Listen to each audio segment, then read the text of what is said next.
In today's video, you will learn how to type the squared symbol in Microsoft Word. The squared symbol is commonly used in math equations, measurements, and scientific documents, and knowing multiple ways to insert it can save time and improve accuracy while formatting your text. The first method uses the Superscript feature found on the Home tab. Begin by navigating to Home, then look in the font group. Here you will see the Superscript button marked as X2. Click this button to activate Superscript formatting, then type the number 2. The number appears raised above the baseline, creating the squared effect. Another way to use this same feature is to type the number 2 first, then highlight it and click the X2 button.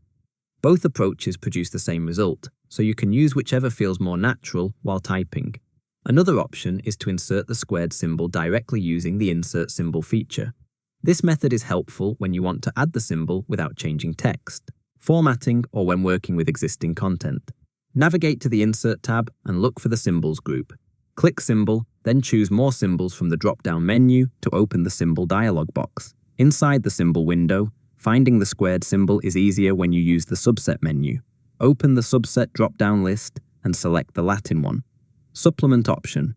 This filters the available characters and makes the squared symbol easier to locate. Once you see the square symbol, click on it to select it, then click Insert. The symbol is added directly into your document at the cursor position. After inserting it, you can close the dialog box and continue working.